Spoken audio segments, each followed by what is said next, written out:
Hello, hello, hello, hello. Welcome back to another episode of the Lavelda Show, Women of Power. This is part of the series, The Color of Your Voice.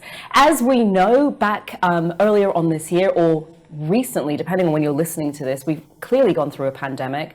And that pandemic was followed as well by a number of other key moments. There was the death of George Floyd, and not riots, protests in the street. There were also riots as well, come to think of it. But what that's done is put a real spotlight on diversity, inclusion, and equity. And we've watched governments around the world and organizations all kind of run towards trying to make a difference. But this is about what can we as individuals do to keep a check on the color of our voice. I'm joined again today by my two glorious guests. We've got Dilys Sylla and bleeding heck. What's my name? What's your name? And Sian Young, of course. We've got Dilys and Sian here with us again today.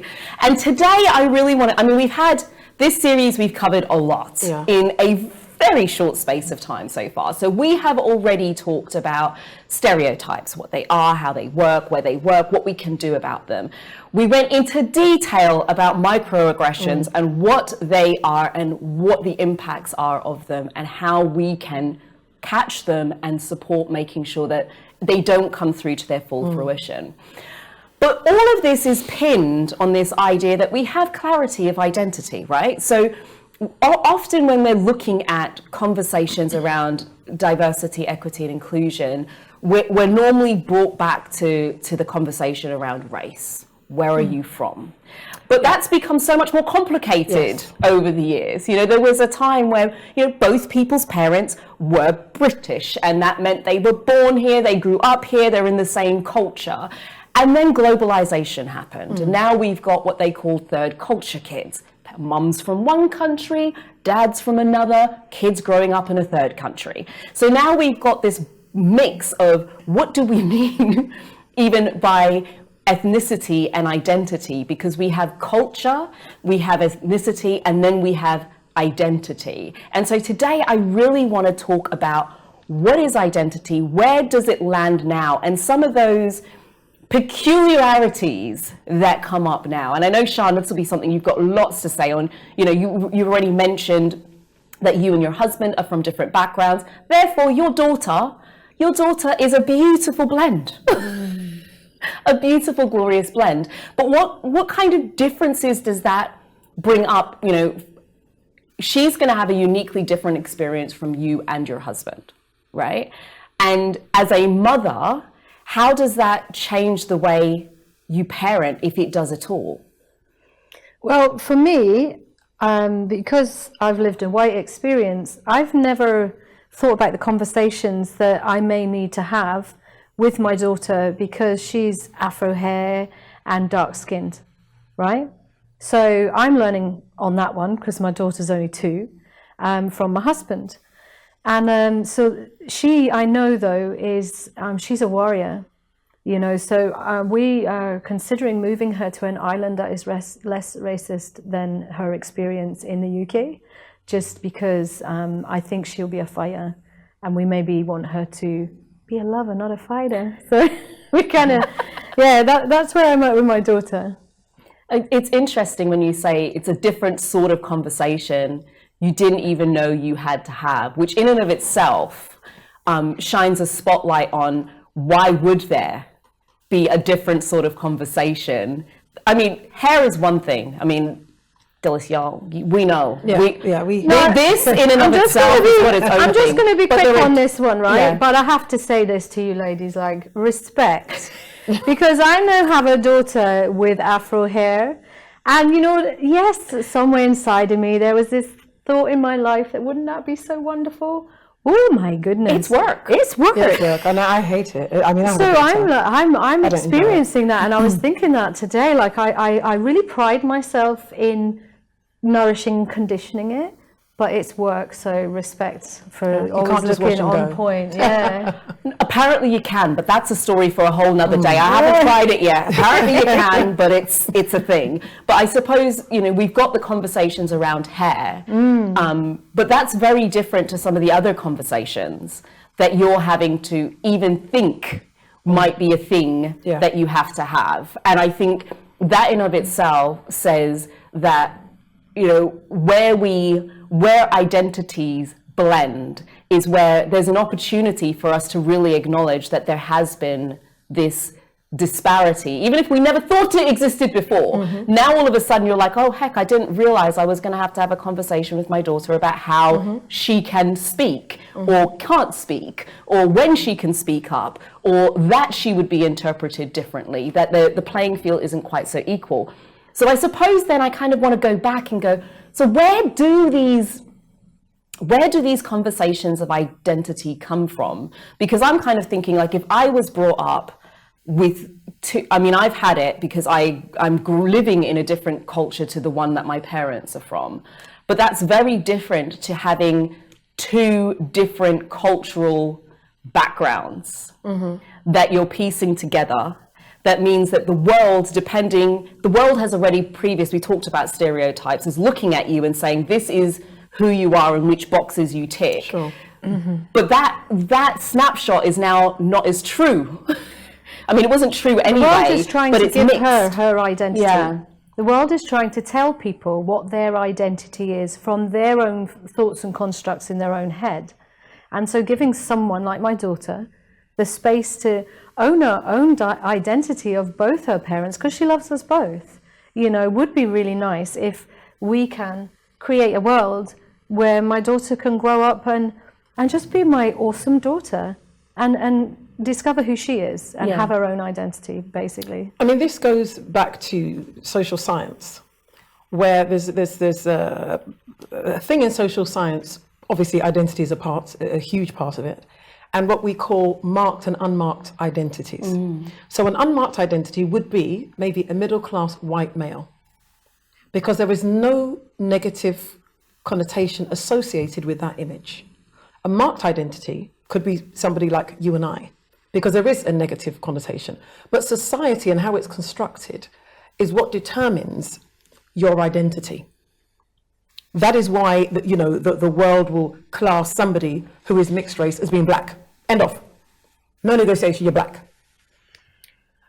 The thing about identity, which is very important to me, and I think should be important to a lot of people, is having pride in where you come from, not where you're born. And I learned this actually from English people, because they are the most proudest people on the planet.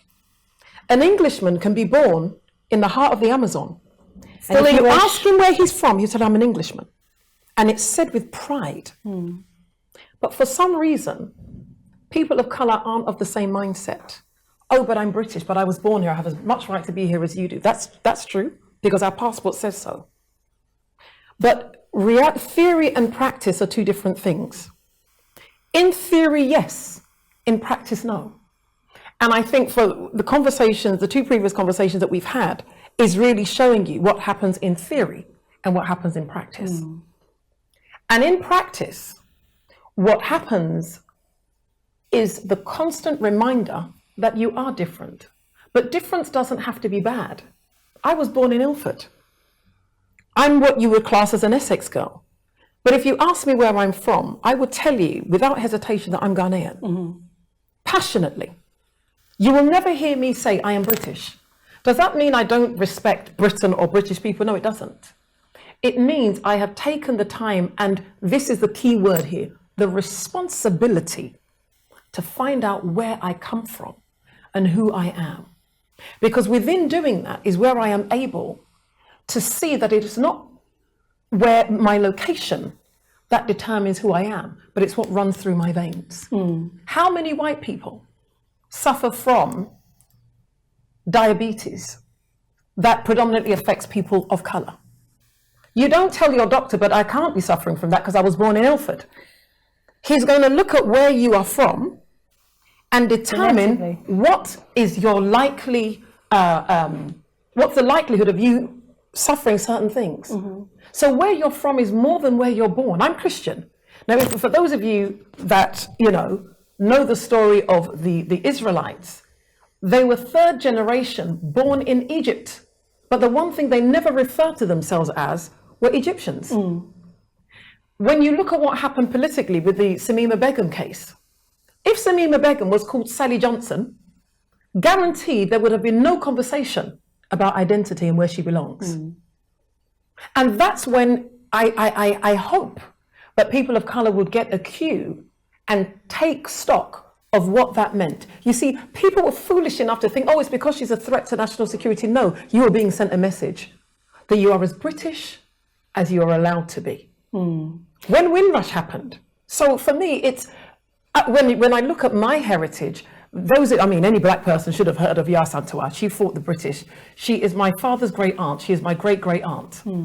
Powerful woman. You can Google her. There are centres that are named after her. But I went that one step further because I always knew that I wasn't full Ghanaian. There was just something in me. So I did a genetic DNA test. And I don't think I've told you this. I am 36% Italian genetically. Italian! I am more Nigerian, Yoruba, than I am Ghanaian.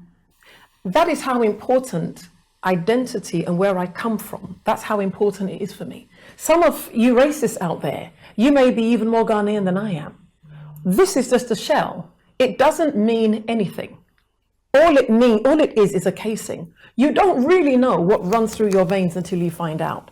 And I think the reason why racism has been able to take a hold of us and has made us think less of ourselves, and we've been able to be gaslit and suffer this trauma for so long, is because we haven't taken the responsibility to find out where we are and the richness of our culture, such that when we show up, we're showing up saying that this is what I have to enhance and to bless you with the fabulousness of where I'm from. So for me, your racism can never make me feel less than because I am more than. I love the points that you brought up there, because there's so much in that, in so much as it's so important to go back and look at least explore. I think it's an individual responsibility to explore our background and our cultures. And many of us, some of us may have been so far removed from that. That being said, I think there's a difference between your heritage and where you identify most today. And I say that because my parents are both from the Caribbean. I left when I was 3. I have no understanding of that. If I go back now, I don't sound like them. I don't, I don't relate in the same sort of way. Then we moved to the South Pacific and I loved it, but I'm not quite Papua New Guinean. So I think for some of us, and both of my parents are from similar cultural backgrounds. I don't have the mix of one parent is from one place and somebody else is from another, and now I'm living here. And so I think there's quite a mixed blend in there in terms of where do you identify, if you do. I mean, some people don't really identify with one culture more than the other. But I also do agree with you, Dilys, that there's a responsibility to understand the richness of your bloodline, whatever that bloodline is. So it kind of takes me to the next question, which is really around, we're talking about identity, and that what that looks like now is very different, right? Naomi Osaka is probably a classic example of what box do you put her in, right? Is she black? Is she Japanese? Is she, what box do you put her in? But where did this need for boxes come from? It is just the way the world's constructed. It goes back to social science. If you study social science, it talks about identity. It talks about how we make our lives, how things evolve. It talks about consumerism. They all feed into who we are, because the world is constructed in such a way that there has to be the hunter and the hunted. As to what category you are born into. So for example, when we say life is what you make it, well, when you study social science, not necessarily. If I'm born in Syria in 2020, life isn't what I make it. That's what I came to find. Yeah. So the opportunities available to me are very different from being born in, Kensington in 2020. Let's just forget the fact that the pandemic is not there. Colour of skin you're born into. But that's all part of it. It's all part of it. So it's not as simple as that. But the point is, when you're talking about boxes, you determine what box you want to be put into. Even when we are amongst our own, There are boxes that's designed for you. I was married, I was widowed. There was a box for me. Yeah. I had to be this widow that looks miserable for the next 10 years. God forbid you even look at another man till maybe another 15 years. And, there's a box. Listen, as a woman, there is a box for you. And at the end of it, there's a coffin. So there's still a box. I'm laughing a little bit because I may have missed a lot of the social conditioning because I was homeless for 7 years as a young girl, right? Which means you're just making me laugh because I was married before and apparently I'm supposed to be a divorcee. Yeah, I considered the marriage null and void because it didn't work. So I don't say I'm a divorcee because it didn't work. Yeah. So I looked at it and it wasn't what I perceive as a marriage. So I decided I wasn't a divorcee. That was just, a bump in the road. I relate or to that you know? because I don't class myself as a widow. I was widowed. It's something that happened in my life. Yeah. But I refuse to allow that to define me, because once I allow that to happen, there are certain expectations you have of me that I'm telling you I will not live up to it. I will fail already. Like getting old. Yeah. You're supposed to crumble. And when I watched a 74-year-old aerial artist and pole dancer saying like, why? Because she was fit and strong. She was 71. So what's interesting to me is, and it kind of brings together what we spoke about in the first episode around stereotypes and what Dilys has just said as well about understanding our heritage. But there's an element of choice in there as well. Mm-hmm. And the truth of the matter is I find that those choices are sometimes based upon internal things that we choose. Let me lean into this part of me more than this part because it's going to be more advantageous for me to play this sort of card. Sure. But I suppose the other way that it kind of melds in is this need to fit in.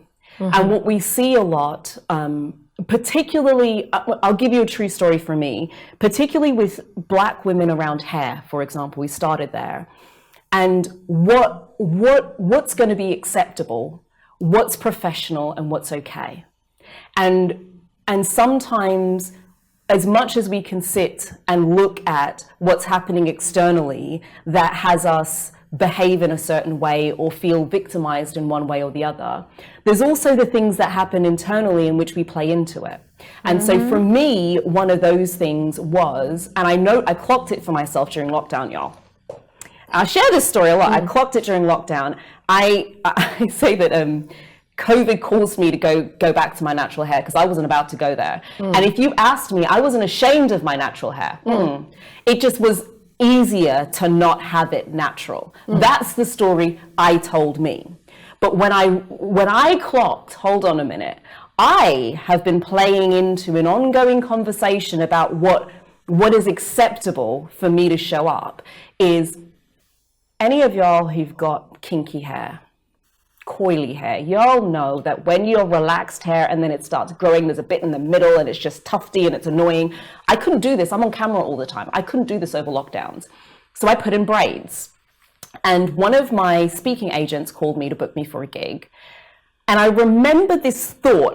Thankfully, I caught it in time before I asked the question. But I remember this thought came in and I thought, maybe I should tell her. Is it going to be, the thought was, is it going to be okay that I have braids in my hair? Because every other time I'd gone on stage, my hair is straight, relaxed to be absolutely straight. And this was the first time I was showing up in braids. Now, it's natural, it's a common thing for, people of, people with coily hair to put braids in our hair. It's what we do. Sure. But it's not necessarily the most professional view, because normally what we will do is assimilate what is an acceptable standard, and so therefore we won't show up on our fullness. I am telling you, y'all, it has been a journey and a darn half to be okay with showing up fully as this is what I was blessed with. This is my natural hair. Happens to be braided today, but that's only because it needed a break. It was getting too much like hard work because it's too much work. But I think there's a responsibility. You're laughing because you're like, I understand, I have a daughter and Mamma Mia. But I'm kind of curious from both sides in terms of where did those standards come from, I suppose, but also what is it that we as individuals need to be clocking ourselves for in terms of selecting what we think is the best identity for us to have. I remember growing up and my mother saying, you have to speak the Queen's English, which was basically don't use no slang or any of these sorts of terms because that identity is not going to work. And so what we would do is you would speak more posh and more proper so that people could get past this exterior and hear you. So where are there responsibilities for us? Like, when is it okay to lean into that identity? What are those lines? I mean, for me personally, you have completely lost me on the hair thing. Because I have never, ever bought into it in as much that it has never been that deep for me. Yeah. Like ever. So if I want to wear braids, I'm wearing braids without even, it wouldn't even cross my mind to ask if it's okay. Who the hell are you? Honestly. Yeah. Honest to God, it would never cross my mind. So when I'm hearing people have the conversation about the whole hair thing and at work, Totally over your head. and it goes back to the pride in identity. Yeah. If my plaits is a problem for you, I don't want that freaking gig. You won't see me for dust. Because it shows who you are. Yeah. I mean, very recently, somebody had wanted me to speak at this place for Black History. And, you say, in your intro, you say, companies are trying to, not really.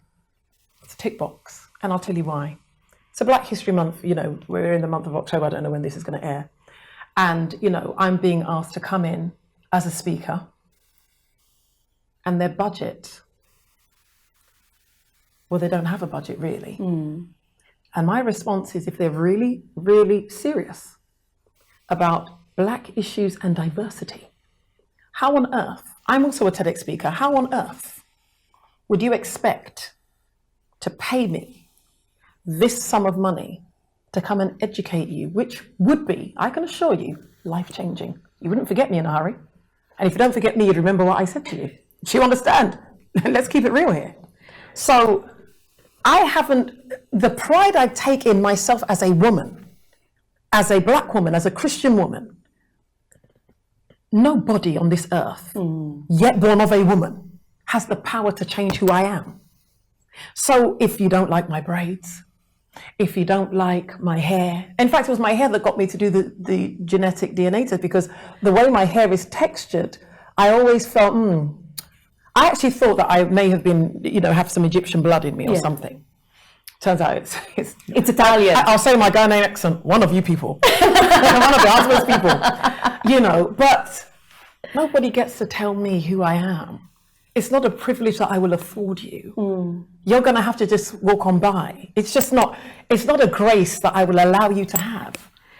It's just not. I get like two things in that. One is being so certain of who you are that this is me and this is how I'm going to show up. That's it. And also being okay with owning that. But the other thing I get is understanding, on the outside looking in, understanding that is just, you're asking somebody, you're telling me you're asking me to change physically who I am in order to be able to be present. Yeah, and it's not necessarily... I wanted to laugh because that's really... To be fair, I was never asked to do it. It was a fleeting thought I had for myself. I didn't say anything and nobody cared. Sure. So, but it was even something that was in my consciousness as something I should be aware of was a problem for me. I was like, whoa, hold up, right? Yeah. So I think there's always individual things that we can do to say, hold on a minute, why am I toning that down? Yeah. Why am I toning that down? Why am I amping this up? Why am I speaking in this way? But I also think that there's an opportunity to kind of go, where is the representation of different identities? Exactly. So I have a friend of mine who said for his work events, he'll show up full-blown cultural black tie, and anytime anybody said to him, it's a black tie event, he goes, where I'm from, this is black tie. Yeah, absolutely. This is formal. Absolutely. It's a different Absolutely. formal, but this is formal in the same way that you can, Scottish, turn up in a kilt. Absolutely. Right? And it's a black tie event, but nobody questions a Scottish man turning up in a skirt. You're absolutely so correct. For a formal event. I just want to speak from my perspective I've done a lot of research because I really don't like racism, and as you know, I've done series, I was marching for Mumia Abdul-Jamil back in Edinburgh when I was just a young lady, and I used to get past all the riot police because I'd just wear a pretty dress and be white. I just walk by.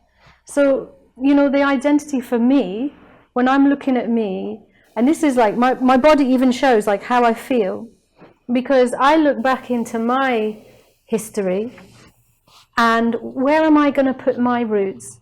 Because I see atrocities done by people of my colour. I see people going into other people's lands, raping, pillaging, killing, taking things, telling them they're savages when that behaviour is savage. So it's very difficult when you've been brought up in a white skin that gives you entitlement. There is a lot of entitlement issues, right? So you feel entitled. But in this day and age, the entitlement has worn off. The robbing, the pillaging, it's getting old. And the rest of the world is saying no more. We are actually more civilized than how you have been behaving in this world. So then, as a white woman, where do I look for my identity? And I've done a lot of research in that. Like you said, it's my responsibility to search back in my history, in my bloodline, and see what is my identity. And the thing that I came up with that struck me so much was this illusion of the sanctity of white womanhood. And that has caused so many deaths. Right way back into slavery, you would have your white woman in the home, and they would have this sanctity, like the man was protecting them. The man wasn't protecting them, he was making money, right? And you're in the home, and you basically got to wear really pretty dresses, but you were like a caged bird. You had to perpetuate the suffering, and I'm sure some white women enjoyed doing that, and were all game with it too. But there were some women that, and I know there's a lot of white people did fight for the end of slavery and did fight for these practices to be abolished and changed. But white women have been grown up with this idea, like the Tulsa massacres, was a white woman in a lift and a guy brushed by her. And that was the excuse made to massacre a whole group of black people who had been now freed. And because, black people, I'm sorry, but I'm going to say this, and I'm like, I'm going to get some hate, but you guys built everything. You you were in the fields, you were making the money, you were building all the stuff. If you look at, there's a road in Portugal called Rua de Pedras Negras, right? And it means the smell of black pigs. And what that is there's a beautiful stately home that was built by slaves, and when they were half dead, not even dead, they were chucked in a pit at the bottom. And see, now I sat in that street, and I just sort of prayed and gave healing, and felt like there's drug issues in that street, there's pain. If we think that the torture that resonates through my blood will not be felt by me, then sometimes I think it's very scary for white people to look at their identity, because we all know where it came from. And then there's an illusion, because not all white people are doing well, because the whole construct, like in the resources, I'm going to put the lessons that I learned, and they're 10 minutes each, so they're not even hard to digest.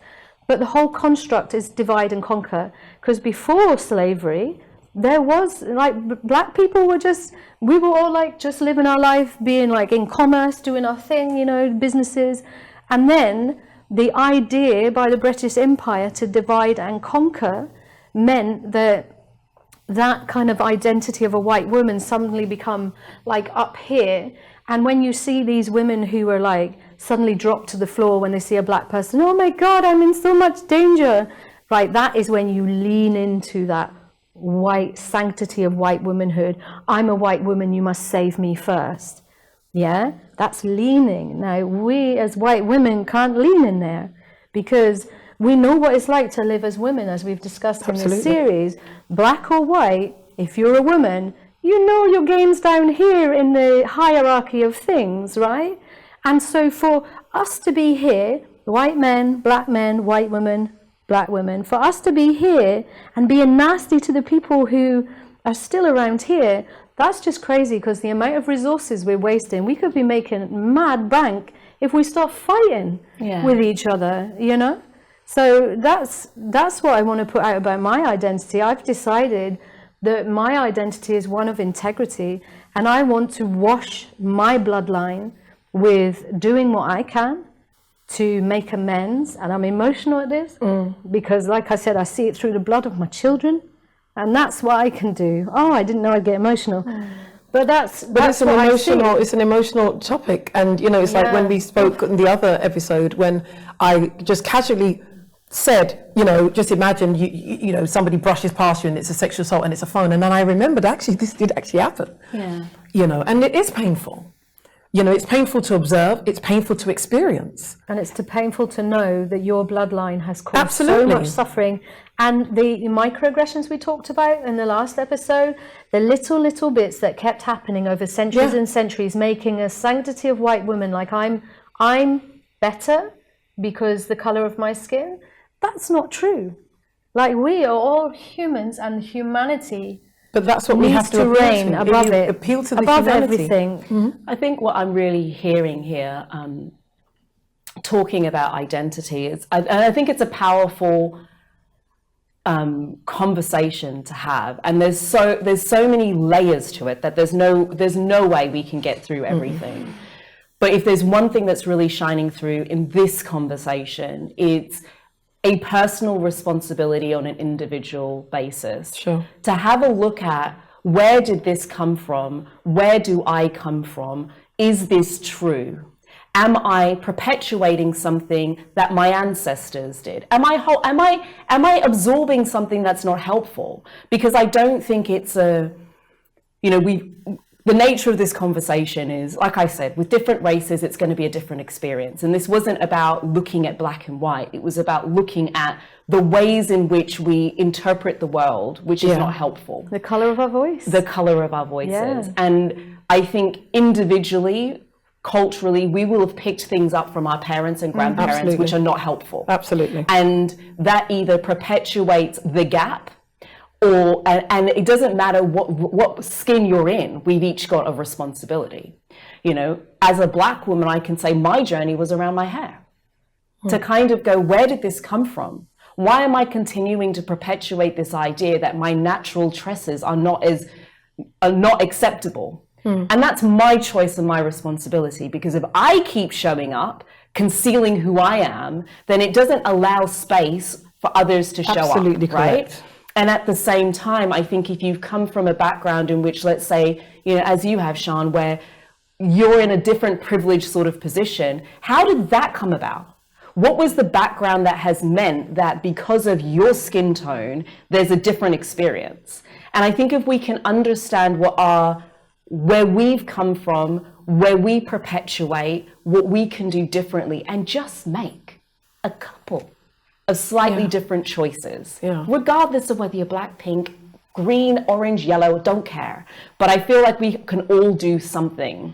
And what I've loved about this conversation around identity is it gives us something really tangible to look at as an individual and say, to what extent, who am I? And to what extent am I owning that?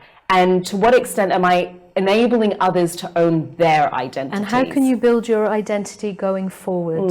And that identity that you build going forward, like the identity that I've seen from my past and I don't like, I am now building forward into my future to be an identity that will be the legacy that you leave going forward. So then you are essentially changing history.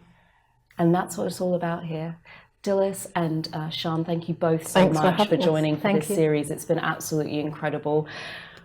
I would love to cram more in, y'all. Trust me, I would. These ladies make it difficult to wrap these episodes up because there's just so much juiciness in it.